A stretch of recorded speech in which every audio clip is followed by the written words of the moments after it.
Hey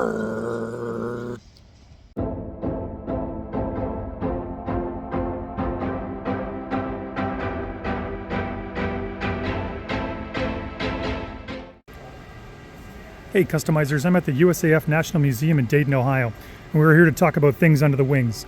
So what I wanted to show you is some various aircraft armaments that in case your Rattler, your Conquest, or your Sky Striker is missing, that you can fabricate out of readily findable materials like sheet styrene and sheet rod. In fact, this one right here you might recognize as one of the accessories for the Cobra Mamba.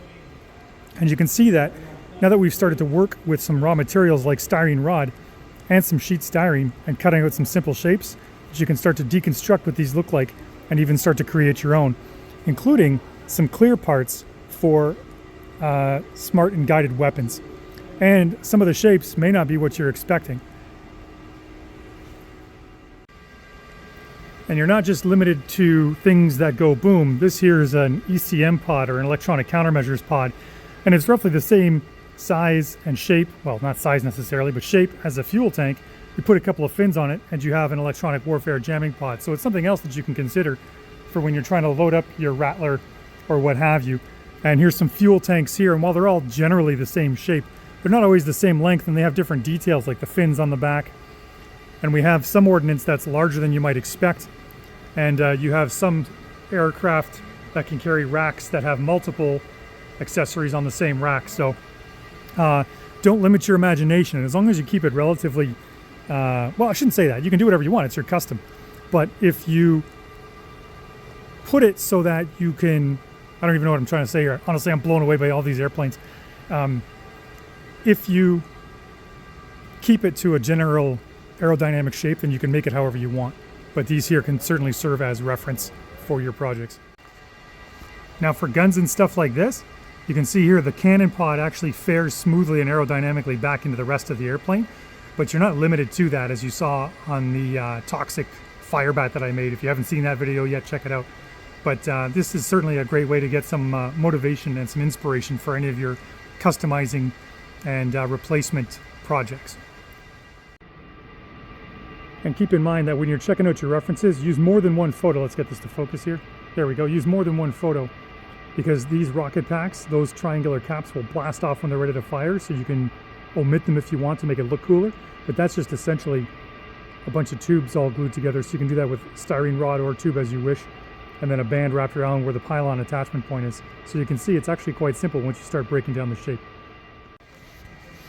Here's a close-up again of some of those ordnance. So we've seen the multi-rocket pack, but I want to draw your attention to these here. These are also rocket pods. They just have an aerodynamic fairing over them, so when you look at them from the side, imagine carving that or using a pen cap or something like that to represent that.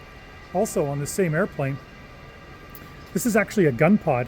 So I show you in there, you can see the barrels of the gun itself, and it's just got a fairing over top of it, so you wouldn't even necessarily need to build the gun barrels. You could just build the pod itself and then just have a hole in the end of it.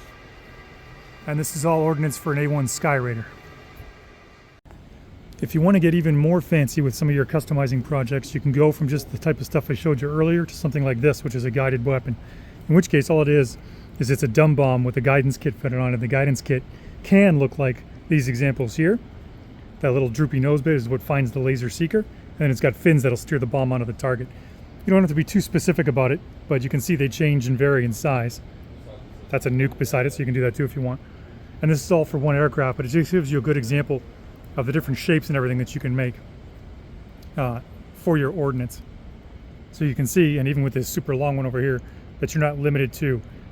Don't be afraid to use your imagination at the same time. I'm by no means saying that you absolutely have to mimic real life stuff for your project, but these are certainly good examples here.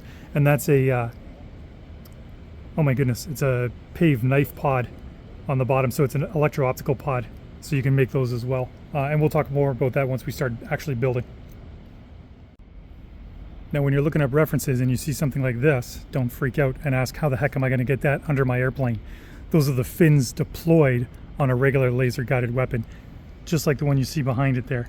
The fins are folded away. They only deploy after launch. So you're okay, just don't build that part.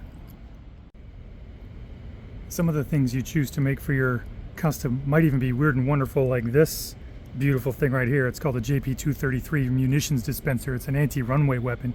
It would dispense hundreds of little bomblets onto a runway. They'd all explode and crater the runway so enemy airplanes couldn't take off. So you might even look at it, and if you didn't know, you might even think it was a fuel tank, but that's actually a weapon, and then once the weapon was expended, it would break apart and fall off the airplane. But just another idea for something that you can do. Now, you may be used to seeing ordnance hanging down from a Rattler or even a Sky Striker, where you can see part of the attachment point of the pylon and then the ordnance itself. But in this case here, you've got something that's essentially attached right to the fuselage. In this aircraft, it's a rotating bay. But what my point is that don't feel like you necessarily have to construct such a large pylon to hang your stuff off of, when you can easily have it right under the body like that. I haven't seen it too many times on the wings like that, but on a fuselage, flush mounted, if you will, like that, absolutely. So keep that as a tool in your toolbox.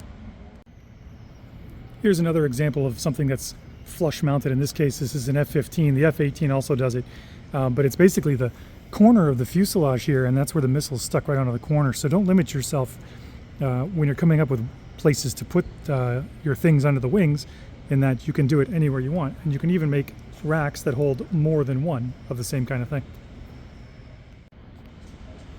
And this next bit might seem a little bit basic, but just bear with me for those of you who don't have much experience working with this sort of thing.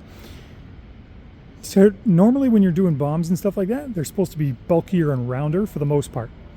And when you're doing missiles, they tend to be longer and pointier. These ones here are anti-radar missiles, and that's a cluster bomb there. So just keep that in mind when you're coming up with your shapes. You can paint them whatever you want. Sometimes as you know, a lot of the ordnance is the same color. It's all black missiles or it's all red missiles or whatever. But if you wanted to get technical about it, usually missiles are white and bombs are green. So have a gander at that. And this one here has actually got a good spread of everything on it. It's got some bombs displayed with it, some anti-radar missiles. It's got fuel tanks and an ECM pod. So don't think you have to do all one kind of ordnance on your custom either. I'm absolutely going to be doing a Firebat that does electronic warfare and some other stuff with it coming up in a future episode. But these are definitely serving as motivation for that project. Another thing to note is that when you're making fuel tanks and stuff, the same vehicle can also be carrying two different sizes of the same thing. So in this case, these are both fuel tanks. You can do the same thing with rocket pods, even other underwing ordnance, etc., because there's different sizes and they can all be employed on the same thing. So that'll create some visual interest for your project as well. And on the subject of fuel tanks, some fuel tanks are even attached to the wingtip of an aircraft. So let's say you had a broken wingtip or you just felt like cutting it off or modifying it, you could absolutely build a ginormous wing tank on the end of it. This one here is on an F-89 Scorpion, and I'll show you what it looks like from the other side. And it's easily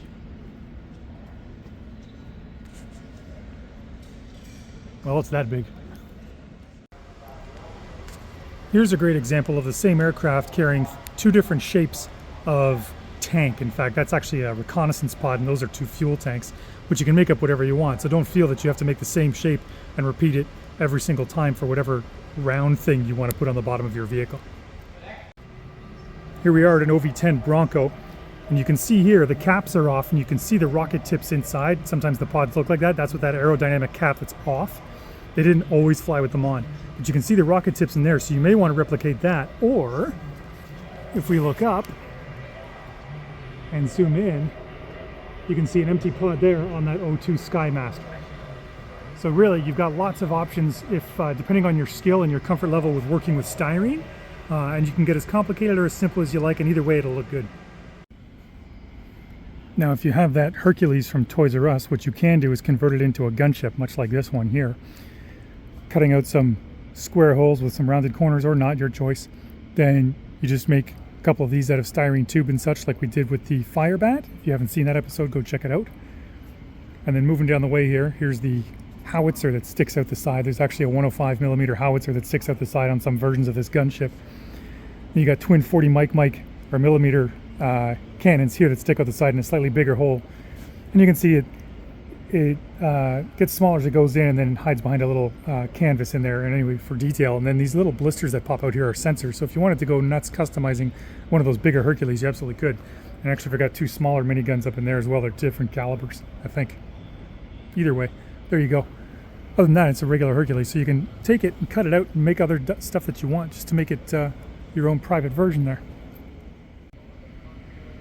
for this here, you don't even have to make the same style of minigun every time. You can see here this one's got almost like a flash suppressor sticking out rather than the individual barrels showing. So don't limit yourself to the same style every time, especially if you're sick and tired of making the same thing, in which case change it up a bit and you can alter the design. For something like this is the side of an HH-3.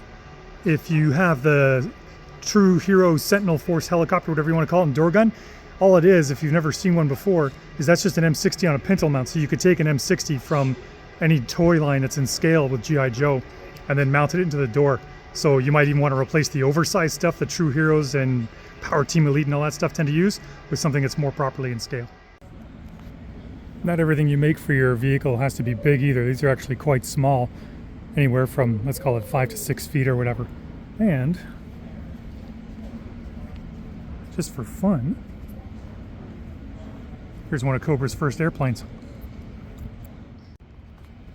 Here's that pod I was showing you earlier on the bottom of that airplane right there. I called it the pave knife. I think it was a mistake. It's a pave tack. Doesn't matter. Anyways, you can see here it almost looks like a fuel tank. But then when you come to the back here, it's got this gnarly little housing on it. And that's where the sensor and TV cameras are and all the other crap that's in there. But it's just to show you that you can make something kind of funky looking for your vehicles. And don't be shy about getting creative. Most of these seem to be aerodynamic overall with fake modifications, and they're different colors and whatnot. So making that toy aesthetic, I'd maybe make them all the same color if you want, because we don't want to get too much into the model building world. But these are just some fantastic examples of things you can make for your vehicles. Here's something else that's weird and wacky. It's a precision guided weapon with a rocket motor on the bottom, so it's technically a bomb with an engine. So you could do that out of 2 tubes of styrene or rods of styrene, different lengths, etc. How you make it's up to you, using found objects or whatever, pen caps, yada yada yada. But the point is that you can make some pretty funky looking stuff to make your project stand out. And speaking of weird shaped fuel tanks, check these ones out. These are mounted to this rocket plane. This is the X-15, which was or still is, the fastest manned aircraft. It went Mach 6.67, so that's 6.67 times the speed of sound. Nothing's gone faster since. Anyway, these here are fuel tanks. So you could also try that as a design. They almost look like pontoons, or almost like a canoe shape, if you will, but definitely pontoon-like. Maybe that for your custom, who knows, right? Use your imagination. And how can we talk about things under the wings without referencing the Rattler, the Warthog? So you can have a mix of air-to-air, rocket pods, air-to-surface missile, multiple bombs on a single pylon. So don't be afraid to mix it up.